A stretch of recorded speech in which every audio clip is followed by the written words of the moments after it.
నమస్కారం. అస్త్రం కార్యక్రమానికి స్వాగతం. నేను సునీత. సమాచార హక్కు చట్టంపై సుప్రీంకోర్టు తీర్పును పౌర సంఘాలు తీవ్రంగా వ్యతిరేకిస్తున్నాయి. ఈ తీర్పు వల్ల సమాచార హక్కు చట్టం నిరుపయోగం అవుతుందంటున్న సమాచార కార్యకర్తలు సుప్రీంకోర్టు తీర్పుపై రివ్యూకు వెళ్తామని చెబుతున్నారు. సమాచార హక్కు చట్టంపై తాజా సుప్రీంకోర్టు తీర్పు ప్రభావం అనే అంశంపై హైదరాబాద్ లో గత వారం సెమినార్ జరిగింది. ఆంధ్రప్రదేశ్ సమాచార హక్కు ప్రచార ఐక్యవేదిక ఆధ్వర్యంలో హైదరాబాద్ మాసప్ ట్యాంక్ లో నమిశర్మ కేసులో సుప్రీంకోర్టు ఇచ్చిన తీర్పు, సమాచార హక్కు చట్టంపై దాని ప్రభావం, తీర్పు అమలు అనే అంశంపై సదస్సు జరిగింది. అలహాబాద్ హైకోర్టు మాజీ ప్రధాన న్యాయమూర్తి జస్టిస్ సంపటి లక్ష్మణరావు, ఏపీ హైకోర్టు మాజీ న్యాయమూర్తి జస్టిస్ రెడ్డపరెడ్డి, సుపరిపాలన డైరెక్టర్ జనరల్ ఎస్కే సిన్హా, మాజీ కేంద్ర సమాచార కమిషనర్ శైలేష్ గాంధీ, రామన్ మెగసెసే అవార్డు గ్రహీత సందీప్ పాండే, సమాచార హక్కు ఉద్యమకారులు తదితరులు కార్యక్రమంలో పాల్గొన్నారు. సమాచార హక్కు చట్టంపై తాజా సుప్రీంకోర్టు తీర్పుపై తమ అభిప్రాయాలను వారు వివరించారు. సదస్సులో పాల్గొన్న వారు సైతం తమ అభిప్రాయాలు తెలిపారు. సమాచార హక్కు చట్టంపై సుప్రీంకోర్టు తీర్పును పౌర సంఘాలు అంగీకరించడం లేదు. ఈ తీర్పు వల్ల సమాచార హక్కు చట్టం నిరుపయోగం అవుతుందని, సామాన్యులకు చట్టం దూరం అవుతుందని వక్తలు ఆందోళన వ్యక్తం చేస్తున్నారు. సోనియా గాంధీ వైద్య ఖర్చుల కేసులో కూడా ఆమె వైద్యానికి ప్రభుత్వ డబ్బు ఖర్చయి ఉంటే ఎంత మొత్తం ఖర్చు చేశారని మాత్రమే అడిగారు తప్ప ఆమెకు ఏ విధమైన అనారోగ్యం వచ్చిందనే సమాచారాన్ని ఆర్టీఐ ద్వారా ఆరా తీయలేదని సమాచార హక్కు ఉద్యమకారులు గుర్తు చేశారు. దేశ చరిత్రలో వేలాది చట్టాలలో అత్యంత సులువుగా అర్థం చేసుకోగలిగిన చట్టం ఇదొక్కటేనని వేదిక అభిప్రాయపడింది.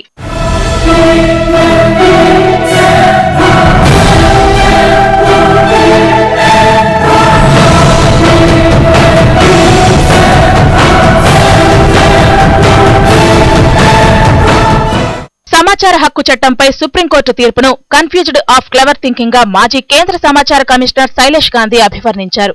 సమాచార హక్కు తరహా చట్టాలను అమలు చేస్తున్న 25 దేశాల్లో ఎక్కడా జడ్జీల సమాచార కమిషనర్లుగా లేరని ఆయన తెలిపారు. వ్యవస్థలో లోపాలున్న మాట వాస్తవమేనని, సమాచార కమిషనర్లు, జడ్జీల నియామకాలు ఏమాత్రం పారదర్శకంగా లేని మాట వాస్తవమేనని శైలేష్ గాంధీ అంగీకరించారు. ఉదయించే సూర్యుడి లాంటి ఈ చట్టాన్ని అస్తమించకుండా కాపాడుకోవాలని ఆయన పిలుపునిచ్చారు. It is not used at all by citizens. In Mumbai, at least, a number of complaints have come down before the judicial forums. Only lawyers can approach these commissions. Today, information commissions in 99% plus cases are being approached by the citizen directly. Even an unlettered citizen is coming and sitting and saying, "Sir, this is my appeal. Please hear it." Wherever judicial officers have been appointed, only lawyers, I repeat, only lawyers are able to do it, and therefore I submit the common citizen in this country is being banished. Aruna Roy, Arvind Kejriwal, Anna Hazare, and all of us, had come together and had opposed it. In fact, Anna Hazare was sitting on fast in his village for 11 days. I sat on fast in Delhi for 7 days. And, we had opposed it tooth and nail when the government was trying to change this act, and ultimately Prithviraj Chauhan had to fly from Delhi as a minister in the Prime Minister's office to Anna Hazare's village in Ralegan Siddhi, and only when Anna Hazare was convinced that this law will not be changed, then he gave up his fast, and that is how this amendment was stopped. సమాచార హక్కు చట్టం విషయంలో ప్రధానమంత్రి privacy గురించి ఎందుకంతగా బాధపడిపోతున్నారో అర్థం కావటం లేదన్నారు. ప్రముఖ సామాజిక కార్యకర్త సందీప్ పాండే తాజాగా రాబర్ట్ వద్రా కేసులో సైతం వద్రాను కేవలం ప్రైవేటు వ్యక్తిగా పరిగణించలేమన్నారు. ఎట్టి పరిస్థితుల్లోనూ ఈ తీర్పును అంగీకరించేది లేదని, అవసరమైతే 2006లో లాగా ప్రజా ఆందోళనకు సిద్ధపడాలని ఆయన పిలుపునిచ్చారు. సమాచార హక్కు చట్టంపై అవగాహన కలిగించడానికి, వీక్షకుల సందేహాలను నివృత్తి చేయడానికి మనతో పాటు పద్మనాభరెడ్డి గారు, secretary forum for good governance. నమస్కారం అండి. అలాగే బాలగంగాధరరావు గారు ఉన్నారు, ఆర్టీఐ రిసోర్స్ పర్సన్. నమస్కారం అండి. చర్చకు స్వాగతం. సార్, పద్మనాభరెడ్డి గారు, ఈ మధ్యకాలంలో సమాచార హక్కు చట్టంపై సుప్రీంకోర్టు ఇచ్చిన తీర్పు వలన ఈ చట్టం ప్రజలకు, సామాన్య ప్రజలు చాలా దూరం అయిపోతుందని మీలాంటి మేధావులు, ఉద్యమకారులు కూడా ఆందోళన చేస్తూనే ఉన్నారు. అయితే అసలు ఈ సుప్రీంకోర్టు ఇచ్చిన తీర్పు అసలు ఎలా ఉంది, ఏముంది సార్? సమాచార హక్కు చట్టంలో 3 భాగాలు ఉంటాయి. ఒకటి ఏంటంటే సమాచారం అడగడానికి ఆ ప్రొసీజర్ ఏంటి, ఏ విధంగా చేయాలో. రెండోది ఏంటంటే ప్రభుత్వం తనంత తానుగా సమాచారం మొత్తం ప్రజలకు అందజేసే ఒక పద్ధతి వాళ్ళు చెప్పినారు, సెక్షన్ 4 అని అంటారు. తర్వాత మూడోది ఏంటంటే ఈ అధికారులు సమాచారం ఇవ్వనప్పుడు సెకండ్ అప్పీల్ కింద సమాచార కమిషన్కి పోతాం. అక్కడ కమిషనర్ల నియామకం ప్రభుత్వం చేసింది. ఇప్పుడు చర్చ అంతా కూడా సుప్రీంకోర్టు ఇచ్చిన తీర్పు ఆ సమాచార కమిషనర్ల అపాయింట్మెంట్ మీద ఉందన్నమాట. అంటే చట్టం సెక్షన్ 12 కానీ సెక్షన్ 15లో కానీ సమాచార కమిషనర్ల ఏ విధంగా నిర్ణయించాల దాని మీద విపులీకరంగా బాగానే చెప్పినారు. అంటే అర్హతలు అనర్హతలు రెండు చెప్పినారు, కానీ విద్యావంతుడై ఉండాలన్నారు. అంటే అక్కడ గ్రాడ్యుయేట్ కావాలా, పోస్ట్ గ్రాడ్యుయేట్ కావాలా, అది తెలవడం. సమాజంలో బాగా అనుభవం ఉండాలి, అంటే ప్రజల్లో పనిచేసి ఉండాలి, అడ్మినిస్ట్రేషన్లో కూడా అనుభవం ఉండాలి, ఇలా అన్ని క్వాలిఫికేషన్స్. అట్లాగే డిస్క్వాలిఫికేషన్, ఎంపీ ఉండరాదు, ఆఫీస్ ఆఫ్ ప్రాఫిట్ ఉండరాదు, ఇవి చెప్పినారు. ఉండకూడదు, కనెక్షన్స్ ఉండవు. ఒక వ్యక్తి ఢిల్లీలో సుప్రీంకోర్టులో ఇది వేసినాడు, ఇది క్లారిటీ క్లియర్గా లేదు, ఆ రెండు సెక్షన్లు ఇంకో తీసేయాలని. సుప్రీంకోర్టు ఏం చేసిందంటే ప్రభుత్వం వారు ఈ రెండు సెక్షన్ అమెండ్ చేయండి, దీన్ని ఇక్కడ క్లారిటీ తెండి. అంతవరకు బాగానే ఉంది. ఏమన్నారు, దీని అంతా కూడా సందిగ్ధంగా ఉంది, ప్రభుత్వానికి ఎనలేని అధికారం వస్తూ ఉంది, ట్రాన్స్పరెన్సీ ఉండటం లేదు, అధికార దుర్వినియోగం అవుతూ ఉంది అని వాళ్ళు అభిప్రాయపడ్డారు. చాలా మటుకు అనుభవపూర్వకంగా చూస్తే భారతదేశంలో ఎక్కడైనా ఏ రాష్ట్రంలో అయినా సమాచార కమిషనర్లు అంటే రిటైర్డ్ ఐఏఎస్ ఆఫీసర్సే ఉంటున్నారు, ముఖ్య కమిషనర్లు. మిగిలిన వాళ్ళలో మన దగ్గర కూడా చూసినాము, రాజకీయాలకు డైరెక్టర్ను ఇండైరెక్టర్ను సంబంధం ఉన్న వాళ్ళే కమిషనర్గా ఎంపికైనారు. మొన్న మాత్రము ఐపీఎస్ వాళ్ళు, ఐఏఎస్ వాళ్ళు, మొన్న ఐఎఫ్ఎస్ వాళ్ళు వచ్చినారు మన దగ్గర. ఇంకో నలుగురు రాజకీయాలతో సంబంధం ఉందంటే మేమందరం కూడా గవర్నర్ దగ్గర రిప్రజెంట్ చేయడము, ఆందోళన చేయడంతో గవర్నర్ గారు ఇంకొక నలుగురిని క్లియర్ చేయలేదన్నమాట. ఇది పరిస్థితి. ఇప్పుడు సుప్రీంకోర్టు ఏం చెప్పిందంటే ఇదంతా దృష్టిలో ఉంచుకొని అంతవరకు వాళ్ళు చెప్పుంటే సంతోషం. ఏది కేంద్ర ప్రభుత్వానికి మీరు ఇక్కడ ఈ 12వ సెక్షన్ 15వ సెక్షన్లో క్లారిటీ లేదు, మీరు చక్కగా చెప్పండి విద్యావంతులు అంటే ఎట్లా ఉండాలా ఏంటి అన్నది లేదు, కాబట్టి ఇష్టమైనట్టు జరుగుతుందని చెప్పి అంతవరకు ఒప్పుకుంటాం. తర్వాత ఏమన్నారంటే చీఫ్ ఇన్ఫర్మేషన్ కమిషనర్ అయితే హైకోర్టు జడ్జి ఉండాలి, రిటైర్డ్ హైకోర్టు జడ్జి ఉండాలి. తర్వాత ఇప్పుడు కమిషన్ మన ఆంధ్రప్రదేశ్ లోపల 4 కమిషనర్లు ఉంటే 4 బెంచ్లు ఒక్కొక్క రూమ్లో ఒక కమిషనర్ కూర్చుంటారు. మన అప్పీల్ సబ్జెక్ట్స్ కూడా డివైడ్ చేసుకున్నారు, ఒక కమిషనర్ ఏమేమి చూడాలి. ఇప్పుడు ఏమవుతుంది, ఇద్దరు ఉండాలి, ఒక కమిషనర్ ఉండాలా, తర్వాత ఇంకొక ఆయన జ్యుడిషియల్ మెంబర్ ఉండాలి, బెంచ్ అంటారు దాన్ని, ఇద్దరు కలిసి కూర్చుంటే. ఎవరికైనా ఒక వారంలో ఒక దినం పని ఉంటుంది అనుకోండి, లీవ్ పెడితే ఆ బెంచ్ పని చేయదు. ఒక ఆయనకు ఒక దినం, ఇంకో ఆయనకి ఇంకో దినం, అంటే వారంలో 3-4 దినాలు కూడా పెండింగ్ ఉంటుంది. ఇంకోటి హైకోర్టుల సిస్టమ్ ఎట్లా ఉంటుందంటే లీగల్ ఇష్యూస్ మీద ఇంటర్ప్రిట్ చేయాలి కాబట్టి చాలా పెద్దగా జడ్జిమెంట్స్ రాస్తారు, ప్రొసీజర్ ఉంటుందన్నమాట. దానికి ఒక అడ్వకేట్ కావాలా. ఇప్పుడు ఇంతకుముందు మనం చూసినాం, శైలేష్ గాంధీ గారు చెప్తా ఉన్నారు అనమాట. ఇప్పుడున్న పరిస్థితులలో మనము ఆ కమిషన్ ముందుకు పోయి ఇది నాకు ఈ సమాచారం అడిగినాను ఇవ్వలేదని చక్కగా చెప్పుకుంటాడు ఎనీ సిటిజన్. ఒక మహిళ కూడా పోయి ఇంటీరియర్ విలేజెస్ నుంచి కూడా వచ్చి నాకు ఈ సమాచారం ఇవ్వలేదని చెప్పొచ్చు. ఇప్పుడు సుప్రీంకోర్టు చెప్పిన పద్ధతిలో అయితే ఏంటంటే ఒక అడ్వకేట్ కావాల్సిన అవసరం ఉంటుంది, పలానా సెక్షన్ అది ఇది అనుకుంటూ. అంటే ఒక మామూలు సీదా సాదా చట్టము, ప్రజలు ఉపయోగించుకునే అస్త్రం మనం అంటున్నాం కదా, ప్రజల చేతిలో అస్త్రం పోయి అడ్వకేట్ చేతిలోకి వెళ్ళిపోతుంది అనమాట. సో సుప్రీంకోర్టు చెప్పిన దాంట్లో కొద్ది గొప్ప మేము ఒప్పుకుంటూనే వాళ్ళు ఏదైతే అన్నారో తప్పకుండా రిటైర్డ్ హైకోర్టు జడ్జి ఉండాలా, అలాగే బెంచ్ ఉండాలా, ఈ రెండు కూడా తప్పే. దానికి ప్రభుత్వం కూడా స్పందించి దాంట్లో రివ్యూ పిటిషన్ వేయడం జరిగిందన్నమాట. అయితే ఇప్పుడు చాలా మంది ఉద్యమకారులు కూడా మేధావులు చాలా మంది మళ్ళీ దీన్ని వద్దు, సుప్రీంకోర్టు ఇచ్చిన తీర్పు అసలు కరెక్ట్ గా లేదు, సామాన్యులకు అందుబాటులో ఉన్నట్లేదు, మళ్ళీ దీన్ని మార్చాలి అని చెప్పి చాలా ఆందోళన చేస్తున్నారని మనకు తెలిసింది, చేస్తూనే ఉన్నారు. దీనిపై మీరేమంటారు? అంటే ఒకటండి, సుప్రీంకోర్టు ఇచ్చిన తీర్పు ఏదైతే ఉందో అది అత్యున్నతమైనది, దాన్ని ఎవరు మనం ప్రశ్నించడానికి లేదు. కాకపోతే ప్రజాస్వామ్య దేశంలో అభిప్రాయాలు వ్యక్తపరచడానికి అవకాశం ఉంటుంది. అయితే ప్రభుత్వం, కేంద్ర ప్రభుత్వం ఇప్పటికే సుప్రీంకోర్టు ఇచ్చినటువంటి జడ్జిమెంట్ మీద ఒక రివ్యూ పిటిషన్ దాఖలు చేసింది.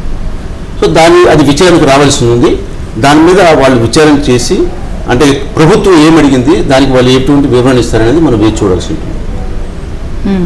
ఈలోగా సమాచార హక్కు ఉద్యమకారులు కానీ ఇతరత్ర మేధావులు కానీ దాని మీద కొంత అసంతృప్తి వ్యక్తం చేస్తున్న సందర్భాలు ఎక్కువ ఉన్నాయి ఓవరాల్గా చూస్తే. ఓకే సార్, అయితే వీక్షకుల సందేహాలు సమాధానాలు తెలుసుకునే ముందు అస్త్రం కార్యక్రమంలో చిన్న విరామం తీసుకుందాం.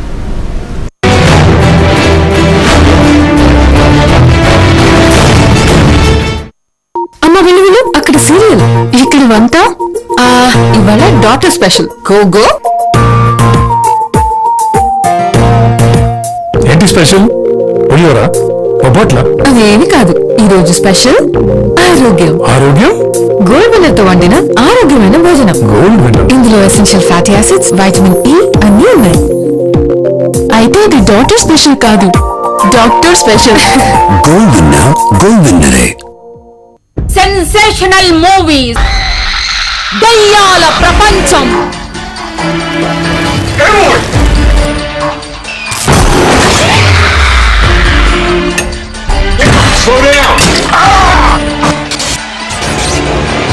దయ్యాల ప్రపంచం,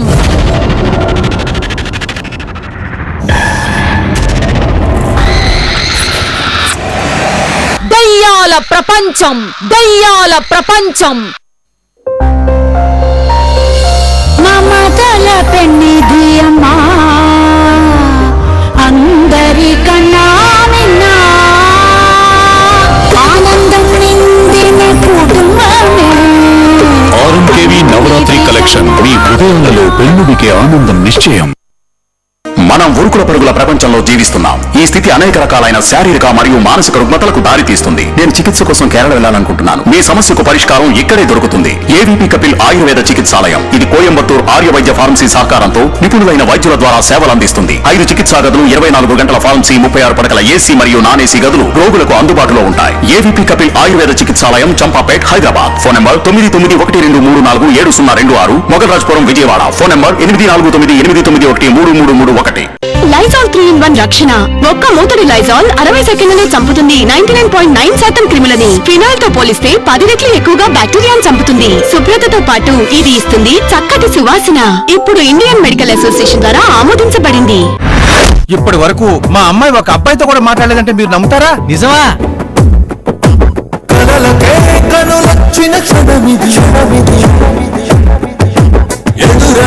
తొలి ప్రేమకు అడుగిది నీ వల్లే కథ మొదలై వాడే జతపడి నడకలై సాగిందే.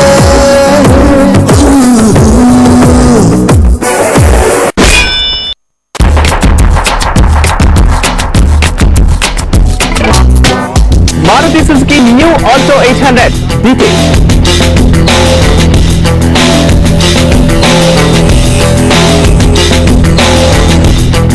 Toyota new Camry highlight.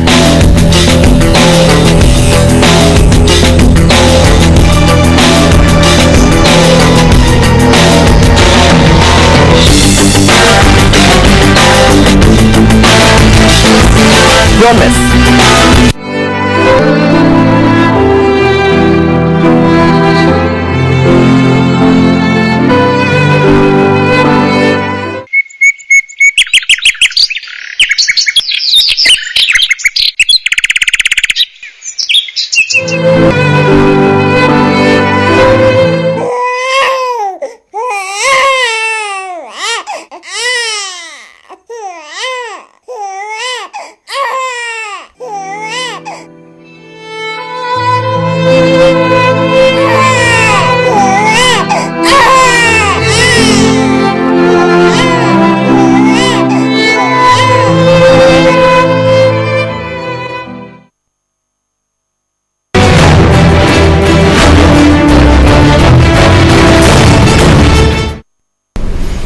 అస్త్రం కార్యక్రమానికి తిరిగి స్వాగతం. సమాచార హక్కు చట్టంపై సందేహాలను నివృత్తి చేయడానికి మనకి కాలర్స్ రెడీగా ఉన్నారు సార్. హైదరాబాద్ నుంచి మధు గారు కాల్ చేస్తున్నారు. నమస్కారం అండి మధు గారు. నమస్కారం. మీ ప్రశ్న అడగండి. నిజామాబాద్ డిస్ట్రిక్ట్ లో కమర్పల్లి విలేజ్ లో ల్యాండ్ ఎక్వైర్ చేశారు గవర్నమెంట్ వారు. దానికి కంపల్సరీ తీసుకున్న వాళ్ళు వివరాలు తీసుకోవాలి. అది ఎక్కడ తీసుకోమంటారు? ఆర్టీ యాక్ట్ కింద ల్యాండ్ ఎక్విజిషన్ ఆఫీసర్ ఉంటాడు. సాధారణంగా ఒక తహసీల్దార్ ర్యాంక్లో ఉంటాడు లేదా డిప్యూటీ కలెక్టర్ ర్యాంక్లో ఉంటాడు. ఆ ల్యాండ్ ఎక్విజిషన్ ఆఫీసర్ గారు ఏం చేస్తారంటే మనకు ఒక నోటీస్ ఇస్తారు. మొదలు ఆ ల్యాండ్ అక్వైర్ చేయక మొదలు పలానా భూమిని పలాని పర్పస్ కోసం తీసుకుంటున్నామని చెప్పి నోటీస్ ఇస్తారనమాట. ఆ అధికారిని అడగచ్చు, ఈ ఇన్ఫర్మేషన్ మీరు అడగచ్చు. లేదు మీకు డౌట్ ఉంటే కలెక్టర్ గారిని అడిగితే ఆయన సంబంధిత అధికారికి మీ అప్లికేషన్ ఫార్వర్డ్ చేస్తారు, మీకు ఇంటిమేట్ చేస్తారు. ఓకే, మరో కాలర్ ఉన్నారు సార్. మహబూబ్ నగర్ నుంచి పవన్ కుమార్ గారు కాల్ చేస్తున్నారు. పవన్ కుమార్ గారు మీ ప్రశ్న అడగండి. మీ టీవీ వాల్యూమ్ మ్యూట్ చేయండి పవన్ కుమార్ గారు. నమస్తే సార్. నమస్తే. నమస్తే, చెప్పండి సార్. అది సమాచారం అనేది మేము అప్లై చేసిన టైంలో 48 hours లో పంపించాలి కదా సార్. అయితే మేము 4 months సార్ వచ్చేది, ఇంతవరకు ఎటువంటి ఇన్ఫర్మేషన్ లేదు సార్.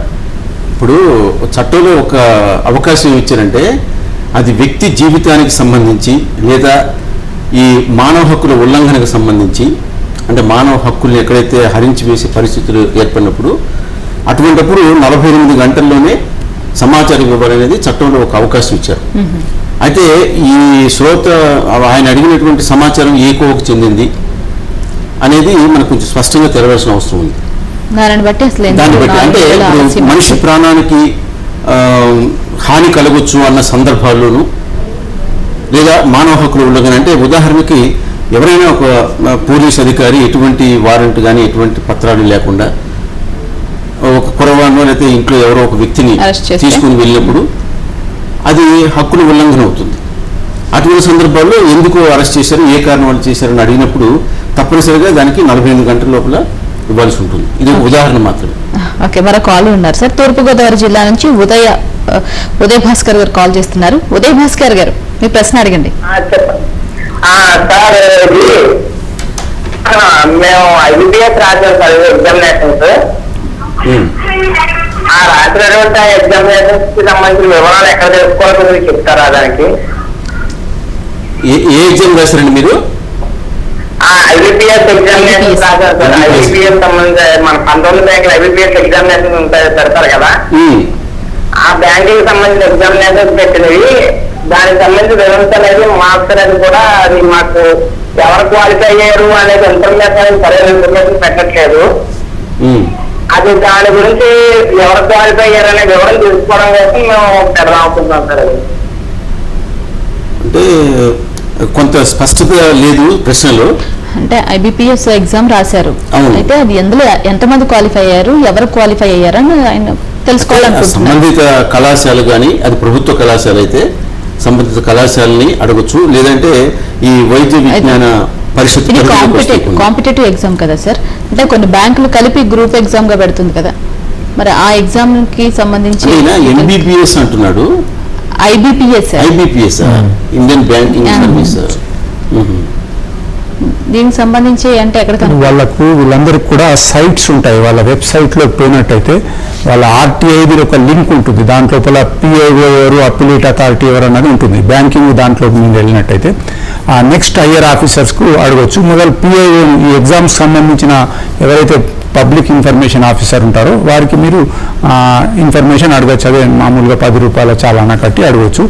ఆయనది కాకుండా ఆయన ఇంకెవరికైనా ట్రాన్స్ఫర్ చేస్తాడు, ఆ ప్రొవిజన్ ఉంది కదా.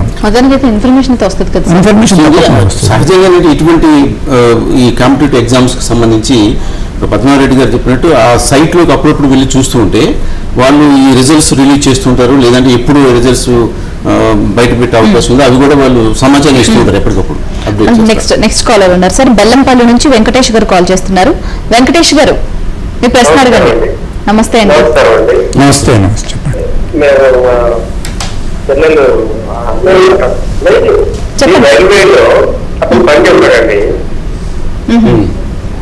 అతనికి ఎక్కడ భార్యాభర్తలు గొడవయ్యి దూరం ఉన్నారండి.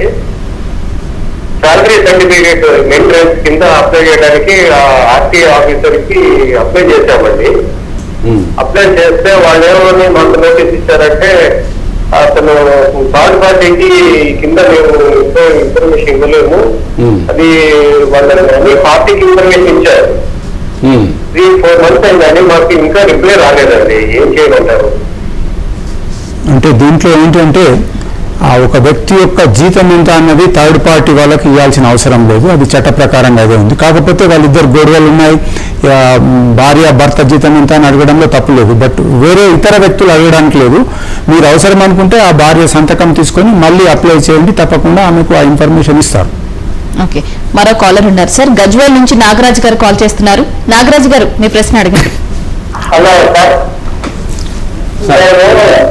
2002 DSC సంబంధించి మేము ఒకటి అప్లికేషన్ పెట్టామండి, సమాచార కింద నల్గొండ డివిజన్. అది జనవరిలో పెట్టామండి. పెట్టిన తర్వాత ఒక 3 months తర్వాత మాకు సమాచార కార్యకర్తను అడిగితే మళ్ళీ అప్పీల్ చేయమన్నారండి. మళ్ళీ అప్పీల్ పంపించినాము. అది పంపించి 2 months అవుతుంది. మేము అక్కడికి 2 months అయిన వరకు వాళ్ళకి ఇన్ఫర్మేషన్ అయితే రాలేదు. ఇప్పుడు మీరు సరాసరి కమిషన్ అంటే మొదట అప్పీల్ చేశారా లేకపోతే సమాచార కమిషన్కి రెండో అప్పీల్ చేశారా స్పష్టంగా చెప్పలేదు. అంటే మీకు సమాచారం మీద మీరు సంతృప్తి చెందినప్పుడు మొదటి అప్పీల్కి వెళ్ళి ఉంటారు, మొదటి అప్పీలేట్ అథారిటీకి. అయితే అది కూడా వాళ్ళు ఒక 30 రోజుల్లో ఇవ్వాల్సిన అవసరం ఉంది.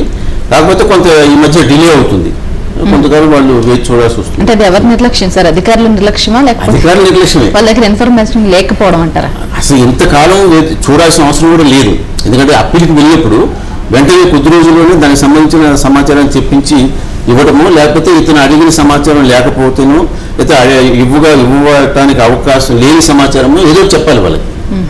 చెప్పకుండా నిశ్శబ్దంగా ఉన్నారంటే అది తప్పకుండా అది నిర్లక్ష్యం కిందకే వస్తుంది. ఇప్పుడు ఇమీడియట్గా మీరు కమిషన్కి వెళ్ళి అప్లై చేయండి.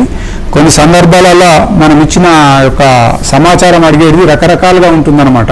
కొంత దొరకవచ్చు, కొంత దొరకకపోవచ్చు. అప్పుడు దొరికిన మందం ఎంతవరకు అయితే మీ సమాచారంలో ఒక పార్ట్ దొరికితే ఆ పార్ట్ మీకు పంపడం జరుగుతుంది, మిగిలింది తర్వాత ఇస్తామంటారు. మీకు ఏమి రానట్టయితే ఇన్ఫర్మేషన్ కమిషన్కి వెళ్ళి అక్కడ అప్పీల్ చేయండి. ఓకే, మరింత మంది కాలర్స్ కి క్వశ్చన్స్ కి సందేహాలను నివృత్తి చేసే ముందు అస్త్రం కార్యక్రమంలో మరో చిన్న విరామం తీసుకుందాం.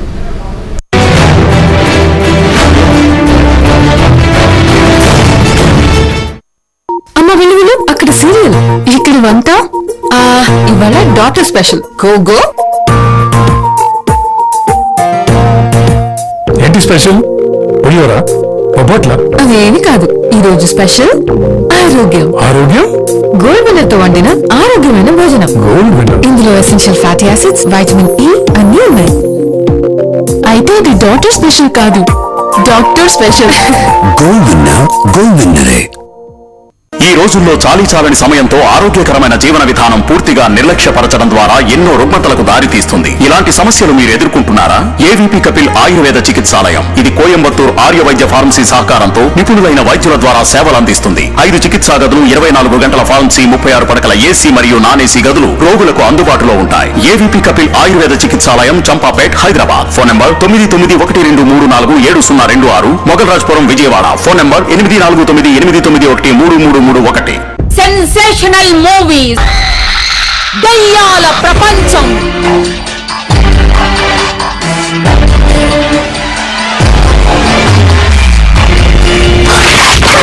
దయ్యాల ప్రపంచం. లైజాల్ 3-in-1 రక్షణ.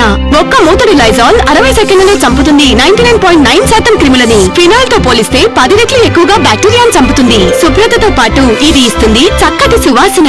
ఇప్పుడు ఇండియన్ మెడికల్ అసోసియేషన్ ద్వారా ఆమోదించబడింది.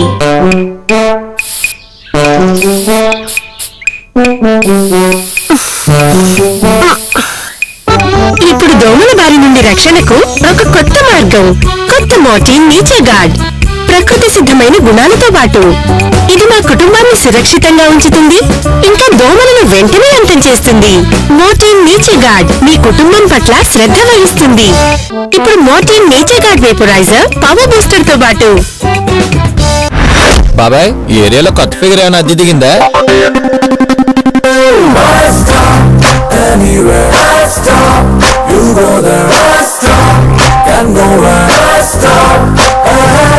ఇదిగో బస్ స్టాప్, లవర్స్ అడ్డా.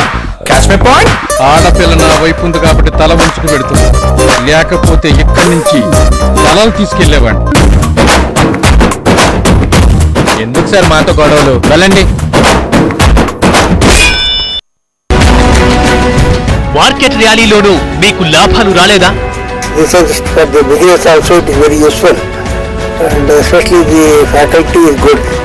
కమాడిటీస్ రికవరీలోనూ మీకు కలిసి రాలేదా?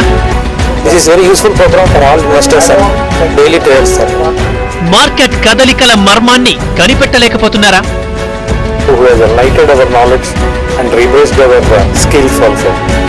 అయితే మీకోసమే ప్రారంభిస్తున్నాం success Mantra for stocks and commodities market work shop. వివరాలకు సంప్రదించండి 9553586110.